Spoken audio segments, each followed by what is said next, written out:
നമ്മുടെ നാട്ടുകാരനും നേരത്തെ പറഞ്ഞ പോലെ നമ്മുടെ നാട്ടിലെ അഭിമാനവുമായ ബിജു ശാരദ പത്മനാഭൻ. അദ്ദേഹത്തെ കുറിച്ച് കൂടുതലൊന്നും വിവരിക്കരുത് എന്ന് അദ്ദേഹം എന്നെ ചട്ടം കിട്ടിയിട്ടുണ്ട്. അപ്പൊ അതുകൊണ്ട് ഞാൻ മറ്റൊന്നും പറയുന്നില്ല. അതീത മനഃശാസ്ത്ര ഗവേഷകൻ, പുതിയ കുട്ടികളുടെ ന്യൂജൻ ഭാഷയിൽ പറഞ്ഞാൽ യൂട്യൂബ് ഇൻഫ്ലുവൻസർ, ആയിരക്കണക്കിന് അനുവാചകരുള്ള സോഷ്യൽ മീഡിയയുടെ അതീത മനഃശാസ്ത്ര ചാനലിന്റെ ഉടമ കൂടിയാണ്. ആശംസകൾക്കായി അദ്ദേഹത്തെ സാദരം ക്ഷണിക്കുന്നു. വേദിയിൽ സദസ്യരുമുള്ളവർക്ക് വിനീതമായ നമസ്കാരം. ഒരു പെരുമഴ പെയ്തത് തീർന്നിട്ടില്ല എന്ന കാരണമാണ് സാറ് പകുതി വഴിയിലത് നിർത്തിയത്. ഈ ഒരു പ്രവാഹം അടുത്തിരുന്ന് കേൾക്കാനുള്ള ഭാഗ്യം കിട്ടിയിട്ടുണ്ട്. പണ്ട് വർഷങ്ങൾക്ക് മുമ്പ് NG കോളേജിൽ പഠിപ്പിക്കുമ്പോഴേ അദ്ദേഹത്തെ തൊട്ടടുത്ത് നിന്ന് കണ്ടിട്ടുണ്ട്. അതിനുശേഷം ജീവിതത്തിന്റെ പല വഴികളിലൂടെ സഞ്ചരിച്ച് അദ്ദേഹം ഒരു വഴിയിലെത്തി, ഞാനൊരു വഴിക്കായി. അപ്പൊ ഇടയ്ക്ക് എവിടെയോ വെച്ച് വീണ്ടും കാണാനും അദ്ദേഹത്തിന്റെ ഒരുപാട് പ്രഭാഷണങ്ങൾ എന്റെ ചാനലിലൂടെ പ്രക്ഷേപണം ചെയ്യാനും സാധിച്ചു. അപ്പൊ അദ്ദേഹത്തിന്റെ ഏറ്റവും പ്രധാനപ്പെട്ട ഒരു കാര്യം ഈ ഒരു വായ്മൊഴി വഴക്കമാണ്. കാരണം മലയാളത്തിന് അന്യം നിന്നുകൊണ്ടിരിക്കുന്ന പല പദങ്ങളും അദ്ദേഹത്തിന്റെ കൂടെ ഇപ്പൊ ഇങ്ങോട്ട് വരുന്ന വഴിയിൽ, എന്റെ വീട്ടിൽ നിന്ന് ഇതുവരെ വരുന്ന വഴിയിൽ തന്നെ 10 മിനിറ്റ് കൊണ്ട് തന്നെ കുറെ പുതിയ വാക്കുകൾ സാറിങ്ങനെ പറയുന്നുണ്ട്. പുതിയതല്ല, വളരെ പഴക്കം ചെന്ന വാക്കുകൾ. അത് കേട്ടാൽ നമുക്ക് അറിയാതെ തിരിച്ചു പോകും. അത്രയ്ക്ക് രസകരമായിട്ടാണ് സാറിന്റെ ഒരു അവതരണ രീതി. നാട്ടുഭാഷയുടെ ഒരു വല്ലാത്ത വഴക്കമാണ് നമ്മളിപ്പോൾ കണ്ടത്. സാറിന് ദേശീയം രഘുനാഥൻ എന്നറിയപ്പെടുന്നെങ്കിലും പലപ്പോഴും ഞാൻ സാറിനോട് പറയാറുണ്ട്, സാർ ദേശാടനം രഘുനാഥനാണ്. കാരണം എന്ന് വെച്ചാൽ സാർ ഒരു 20-ാമത്തെ വയസ്സിലോ 25-ാമത്തെ വയസ്സിലോ ഒക്കെ തൊട്ട് യാത്ര ചെയ്തു തുടങ്ങിയ ആളാണ് അദ്ദേഹം. ഒരു തവണ പോലും പോകാത്ത ഇടങ്ങൾ ഭാരതത്തിലുണ്ടെന്ന് എനിക്ക് തോന്നുന്നില്ല. ലക്ഷക്കണക്കിന് എന്ന് പറഞ്ഞാൽ അത് അതിശയോക്തിയല്ല, അത്രയേറെ അവധൂതന്മാരുമായിട്ട് നിരന്തര സമ്പർക്കമുള്ള ഒരു വ്യക്തിത്വമാണ്. അപ്പൊ അദ്ദേഹം ധരിച്ചിരിക്കുന്ന ആ ഒരു ഉത്തരീയം പോലും ഒരു അവധൂതൻ അദ്ദേഹത്തിന് ഏറ്റവും, കാരണം അവധൂതൻ എന്ന് പറയുമ്പോൾ പരബ്രഹ്മത്തിൽ മാത്രം ലക്ഷ്യം വച്ചുകൊണ്ട് മെഴികൾ പതിപ്പിച്ചുകൊണ്ട് ജീവിച്ചു പോരുന്ന ആളുകളാണ്. അവർ ജീവിക്കുന്നുണ്ടോ ഇല്ലെന്ന് പോലും നമുക്കറിയില്ല. നമ്മുടെ കാഴ്ചയിൽ അവർ വെറും ഭ്രാന്തന്മാരെ പോലെ മാത്രം. അങ്ങനെയുള്ള നിരവധി അവധൂതന്മാരോടൊപ്പം സഞ്ചരിച്ച് അവർ കൊടുക്കുന്ന വിശിഷ്ടമായുള്ള, അതായത് അവർ വായിലിട്ട് ചവച്ചിട്ട് തുപ്പിക്കാൻ അതെടുക്കാനായിട്ട് ആളുകൾ ഓടുന്നു. ഇവിടെ അടുത്തുള്ള പൂന്തുറ തക്കല ഭഗവാൻ, അദ്ദേഹത്തിന്റെ ഒരു നോട്ടം കിട്ടാൻ, ഒരു അടി കിട്ടാൻ, ചവിട്ട് കിട്ടാനൊക്കെ ആയിട്ട്. അപ്പൊ ഈ അവധൂതരെ കുറിച്ച് കുറച്ചെങ്കിലും നമുക്കിപ്പോ മനസ്സിലാകുന്നത് ശ്രീ എമ്മിന്റെ പുസ്തകം ഇറങ്ങിയപ്പോഴാണ്. കാരണി മസ്താനെ കുറിച്ച് അതിനകത്ത് നന്നായിട്ട് പറയുന്നുണ്ട്. അപ്പൊ അവരിങ്ങനെ തൊഴിക്കും അല്ലെങ്കിൽ അടിക്കും. പക്ഷെ ആ അടിയോടുകൂടി ജന്മജന്മാന്തരങ്ങളായി നമ്മൾ ആർജിച്ചിരിക്കുന്ന പല കർമ്മ തടസ്സങ്ങളും അവിടെ മാറുന്ന ഒരു സംഗതിയാണ് അവിടെ സംഭവിക്കുന്നതാണ്.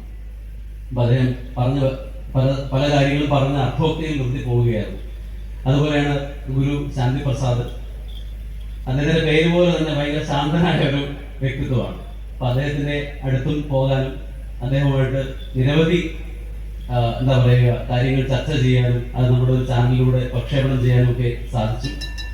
ആ ചാനൽ പലരും കണ്ടു കാണില്ല, കാരണം ആധ്യാത്മിക വിഷയങ്ങളാണ് അതിനകത്ത് കൈകാര്യം ചെയ്യുന്നത്. അതുകൊണ്ട് തന്നെ ആയിരിക്കും. അപ്പൊ ഈ പറഞ്ഞ ഒരുപാട് വിഷയങ്ങളിൽ അദ്ദേഹം ബ്രഹ്മത്തെ കുറിച്ച് പറഞ്ഞു വെച്ചു. അപ്പൊ ഈ ഒരു കാലഘട്ടത്തിൽ നമ്മൾ ശ്രദ്ധിക്കേണ്ട 1-2 വർത്തമാനങ്ങളിലേക്ക് വിരൽ ചൂണ്ടിക്കൊണ്ട് എന്റെ ഈ ഒരു എളിയ പ്രസംഗം ഇവിടെ ഞാൻ അവസാനിപ്പിക്കുകയാണ്. ആശംസ പ്രസംഗമാണെങ്കിലും അതിന്റെ കൂടെ ചില കാര്യങ്ങൾ പറയാതിരിക്കാൻ വയ്യ.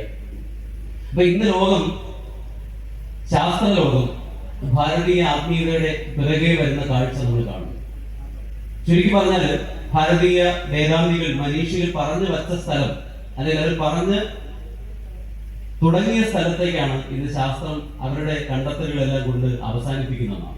ഈ വർഷത്തെ നോബൽ പ്രൈസ്, ഫിസിക്സിന് നോബൽ പ്രൈസ് കിട്ടിയ അവർ കണ്ടെത്തിയത് മാക്രോ ടണലിംഗ് എന്ന് പറയുന്ന ഒരു വസ്തുതയ്ക്കാണ്. അപ്പൊ നമുക്ക് അതിനെ കുറിച്ച് വലിയ ധാരണയില്ല, ഞാനത് ചുരുക്കി പറയാം. അദ്ദേഹം നേരത്തെ ഭംഗീന്തരയാണ് സൂചിപ്പിച്ചു, അഗസ്ത്യമുനിയും അതുപോലെ തന്നെ ആദിശങ്കരാചാര്യൻ. അപ്പൊ അദ്ദേഹം തന്റെ 16-ാമത്തെ വയസ്സിൽ തനിക്ക് ചെയ്യാൻ പറ്റുന്ന എല്ലാ കാര്യങ്ങളും നിർവഹിച്ചതിന് ശേഷം തിരിച്ചു പോകാൻ ഒരുങ്ങിയപ്പോൾ ദേവതകളുടെ ആവശ്യമായിരുന്നു എന്നാണ്. അങ്ങ് കുറച്ചു നാളിലൂടെ വേണം.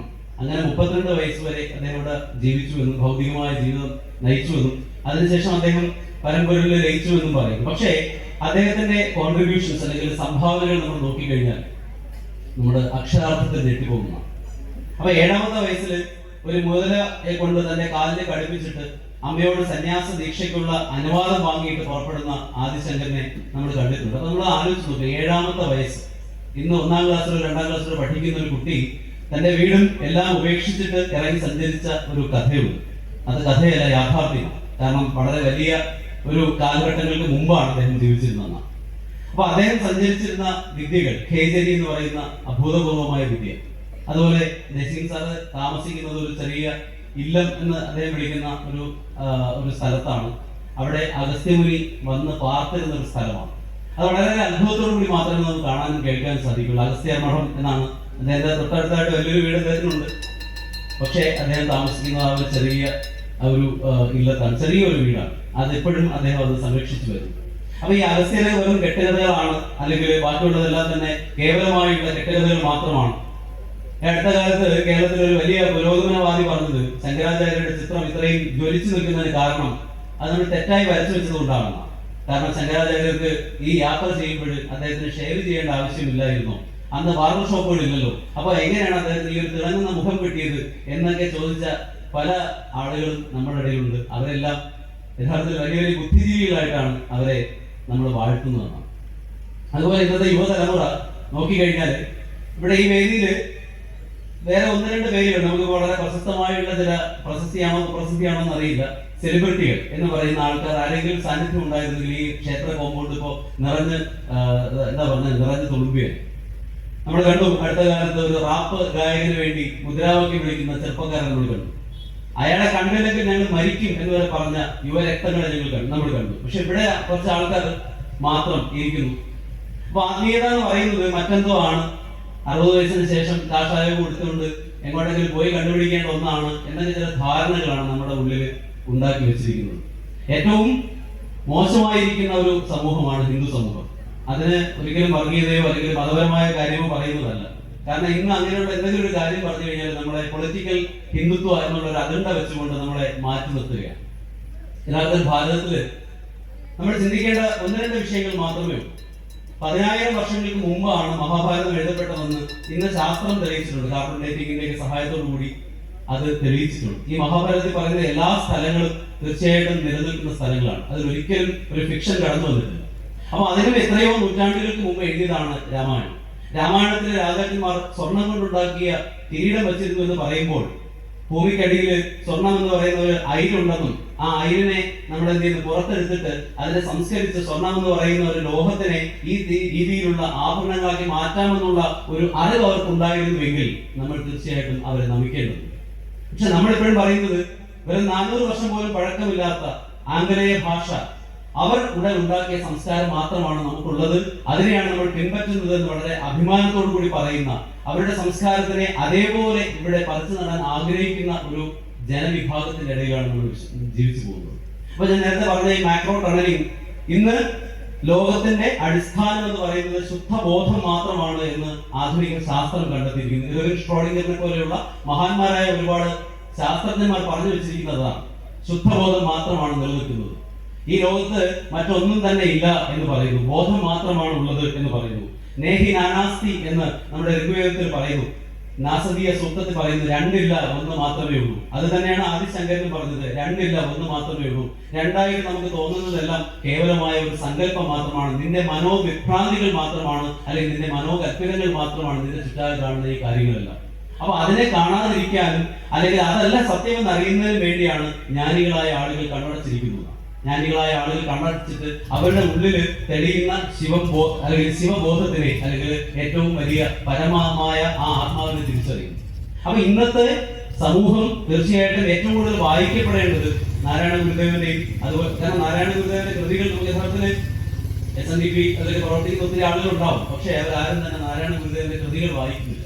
കാരണം വായിക്കാൻ പ്രയാസമാണ്. അതായത് ഏറ്റവും കുമാരനാശാനൊന്നും ഒന്നുമല്ല നാരായണ ഗുരുദേവന്റെ കാവ്യ പഠിത്തത്തിന്റെ മുമ്പിൽ യഥാർത്ഥത്തിൽ മറ്റാരും ഒന്നുമല്ല എന്നാണ് അദ്ദേഹം പറഞ്ഞു വെച്ചിരിക്കുന്ന ഓരോ കൃതികളിലും ഓരോ വരികളിലും ഓരോ അക്ഷരം അതിൽ ഓരോ ദീർഘങ്ങൾ പോലും യഥാർത്ഥത്തിൽ ഒഴിവാക്കാൻ കഴിയാത്തതാണ്. അത്രയേറെ കാച്ചി കുറുക്കിയ ഏറ്റവും പരമപ്രധാനമായ അറിവുകളുടെ ഒരു സംസ്കാരമാണ് യഥാർത്ഥത്തിൽ നാരായണ ഗുരുദേവനെ നമ്മൾ കാണുന്നത്. അപ്പൊ അദ്ദേഹത്തിന്റെ ഗുരുസ്ഥാനികനായിരുന്ന ചട്ടാമ്പി സ്വാമികൾ, അപ്പൊ അദ്ദേഹത്തിന്റെ പല കൃതികളും ഇപ്പോഴും കിട്ടാനില്ലെന്നാണ്. ഡോക്ടർ സുരേഷ് മാധവ് സാറിനെ പോലുള്ള എന്റെ വളരെ അടുത്ത ഒരാളാണ്. അപ്പൊ അദ്ദേഹത്തിനെ പോലുള്ള ഒരുപാട് ആളുകളുടെ ശ്രമഫലമായിട്ട് ഇപ്പൊ ഒരുപാട് പുസ്തകങ്ങൾ തിരിച്ചെത്തിയിട്ടുണ്ട്. അപ്പൊ നമ്മൾ ഇതിലേക്ക് തിരിച്ചു പോകണം. ഇന്ന് ലോകത്തിന്റെ പല സ്ഥലങ്ങളിലും മാനേജ്മെന്റ് ക്ലാസ്സുകളിലാണെങ്കിലും ശരി, ശാസ്ത്ര ക്ലാസ്സുകളിലാണെങ്കിലും ശരി ഭഗവത്ഗീത എന്ന് പറയുന്നത് ഒഴിവാക്കപ്പെടാൻ കഴിയാത്ത ഒന്നായിട്ട് മാറിയിരിക്കുന്നു. അപ്പൊ അത്രയേറെ ശ്രേഷ്ഠതയോടുകൂടി ലോകം മുഴുവൻ വായിക്കുന്ന ഉപനിഷത്തുകൾ, അതുപോലെ തന്നെ ഇതിഹാസത്തിനെ നമ്മൾ പറയുന്നത് എന്ന ഇഹ ആസ്യം എന്നാണ്. അതായത് ഇങ്ങനെയാണ് സംഭവിച്ചത് പറയാൻ ഒരു സാക്ഷിക്ക് മാത്രമേ സാധിക്കൂ.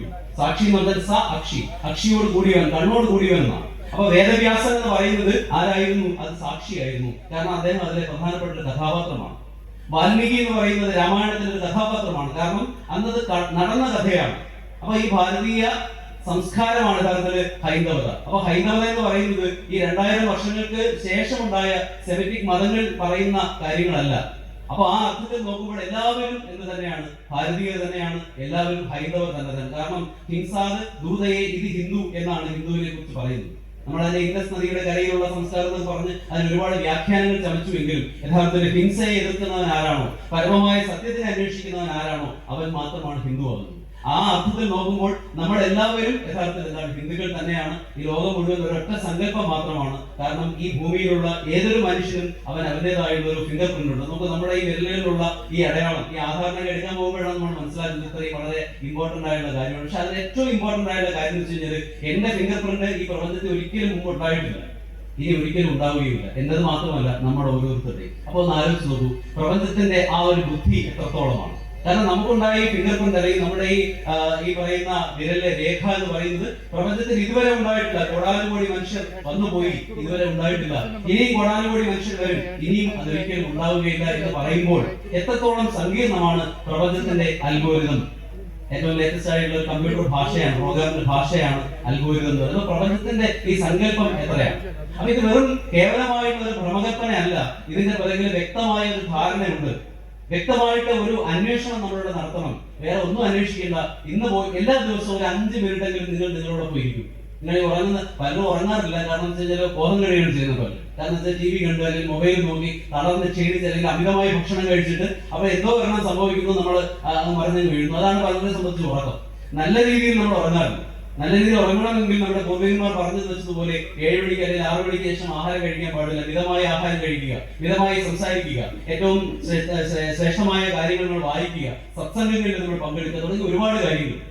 നേരത്തെ അദ്ദേഹം പറഞ്ഞതുപോലെ ഇവിടെ ക്ഷേത്രങ്ങൾ എന്ന് പറയുന്നത് യഥാർത്ഥത്തില് ക്ഷിതിയിൽ നിന്ന് ത്രാണനം ചെയ്യേണ്ടവയാണ്. പക്ഷെ മറ്റു പല ആളുകൾക്കും അതങ്ങനെയല്ല, പലതും കൊള്ളയടിക്കപ്പെടേണ്ട ഒരു സ്ഥലമാണ്. പക്ഷെ അതുകൊണ്ട് നമ്മൾ പരിഭ്രമിക്കേണ്ട കാര്യമില്ല. കാരണം ഒരു ക്ഷേത്രത്തിനെ കൊള്ളയടിക്കുമ്പോൾ അവരുടെ 7 തലമുറകൾക്കാണ് അതിന്റെ ഒരു പാപം സംഭവിക്കുന്നതാണ്. ഇതൊക്കെ പ്രപഞ്ച ലീലയുടെ ഒരു ഭാഗം മാത്രമായിട്ട് നമ്മൾ കണ്ടാൽ മതി. അപ്പൊ അതെന്തോ ആയിക്കോട്ടെ, അതിന്റെ പൊളിറ്റിക്കൽ സൈഡിലേക്കോ അല്ലെങ്കിൽ മറ്റൊന്നിലേക്കും പോകേണ്ട ആവശ്യമില്ല. കാരണം കേരളീയരെല്ലാം തന്നെ വളരെ പ്രബുദ്ധരാണ്. അതിരാവിലെ 10 രൂപ കൊടുത്തിട്ട് കുറെ നുണകൾ പഠിക്കുന്നവരാണ് നമ്മളെല്ലാവരും. കാരണം 5 തരത്തിലുള്ള വർത്തമാന പത്രങ്ങൾ ഒരു വീട്ടിൽ വരുത്തിയാണെങ്കിൽ നിങ്ങൾക്ക് അറിയാം 5 പറയുന്ന 5 കഥകളാണ്. ഇപ്പൊ വാർത്ത വായനക്കാർ അതീവ എന്താ പറയാ വൈകാരിക വിക്ഷോഭത്തോടുകൂടിയാണ് വാർത്തകൾ അവതരിപ്പിക്കുന്നത്. അത് കേട്ടോണ്ടിരിക്കുമ്പോൾ നമുക്ക് തന്നെ ചോര തിളയ്ക്കുന്ന, നമുക്ക് തന്നെ ജീവി അടിച്ചു പൊട്ടിക്കണം തോന്നും, അല്ലെങ്കിൽ എതിർ ചേരിയുള്ളവനെ കൊല്ലണം തോന്നും. കാരണം അങ്ങനെയാണ് വാർത്തകൾ നമ്മുടെ ഉള്ളിലേക്ക് തള്ളിവിടുന്നതാണ്. വെർബൽ ഡയറി അല്ലെങ്കിൽ വാക്കുകൾ കൊണ്ടുള്ള ഒരു അതിസാരമാണ് നമുക്ക് സൃഷ്ടിക്കപ്പെടുന്നതാണ്. പെയ്ഡ് ന്യൂസുകളുടെയും അങ്ങനെയുള്ള ഒരുപാട് വിഷലിപ്തമായ സംഗതികളുടെയും കാലഘട്ടത്തിൽ ജീവിച്ചു പോകുമ്പോൾ നല്ലതിനെ അന്വേഷിക്കുക എന്ന് പറയുന്നത് നമ്മുടെ ഓരോരുത്തരുടെയും ലക്ഷ്യമാണ്. അതിനുവേണ്ടി നിങ്ങളുടെ മുമ്പിൽ മറ്റാരും വരികയില്ല. നിങ്ങൾക്ക് ഈ ജീവിതം കിട്ടി, നിങ്ങൾ രാവിലെ കണ്ണുറന്ന് നോക്കുമ്പോൾ നിങ്ങളുടെ ചുറ്റാകെ പല കാര്യങ്ങൾ കാണുന്നു, കാക്ക വിളിക്കുന്നത് കേൾക്കുന്നു, സൂര്യൻ ഉദിച്ചു നിൽക്കുന്നത് കൊണ്ട് തന്നെ പലതും നമുക്ക് കാണാൻ കഴിയുന്നു. അപ്പൊ വിചാരിക്കുക, എനിക്ക് ബോധമുണ്ട്, ഞാനിപ്പോൾ ജീവിച്ചിരിക്കുന്നു. അപ്പൊ നിങ്ങൾ ചിന്തിക്കേണ്ട ഒരേ ഒരു ചോദ്യമേ ഉള്ളൂ, ഞാൻ ആരാണ്? ഓരോരുത്തരായിട്ട് ചിന്തിക്കും. ഞാൻ ആരാണെന്ന് ചോദിക്കുമ്പോഴത്തേക്ക് നമ്മുടെ ആധാരം എടുത്ത് നോക്കിയിട്ട് പറയുക എന്താ ചെയ്യേണ്ടത്? മനസ്സിൽ കണ്ണടച്ചിട്ട് നമ്മൾ ആലോചിച്ച് നോക്കുക, ഞാൻ എത്ര നാളിവിടെ ഉണ്ടാവും? അപ്പൊ എന്തിനാണ് ഞാൻ ഇവിടെ വന്നിരിക്കുന്നത്?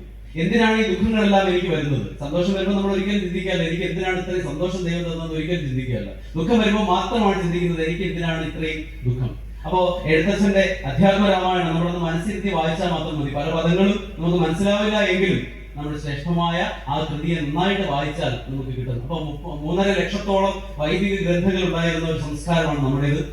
അതിന് പലതും എന്ത് ചെയ്യുന്നതാണ്, ഡൽഹി വെച്ചിരുന്ന പല രാജാക്കന്മാരുമായിട്ട് തണുപ്പ് മാറ്റാൻ വേണ്ടി, തീ കായാൻ വേണ്ടി അത് ഉപയോഗിച്ചു എന്ന് പറയപ്പെടുന്നു.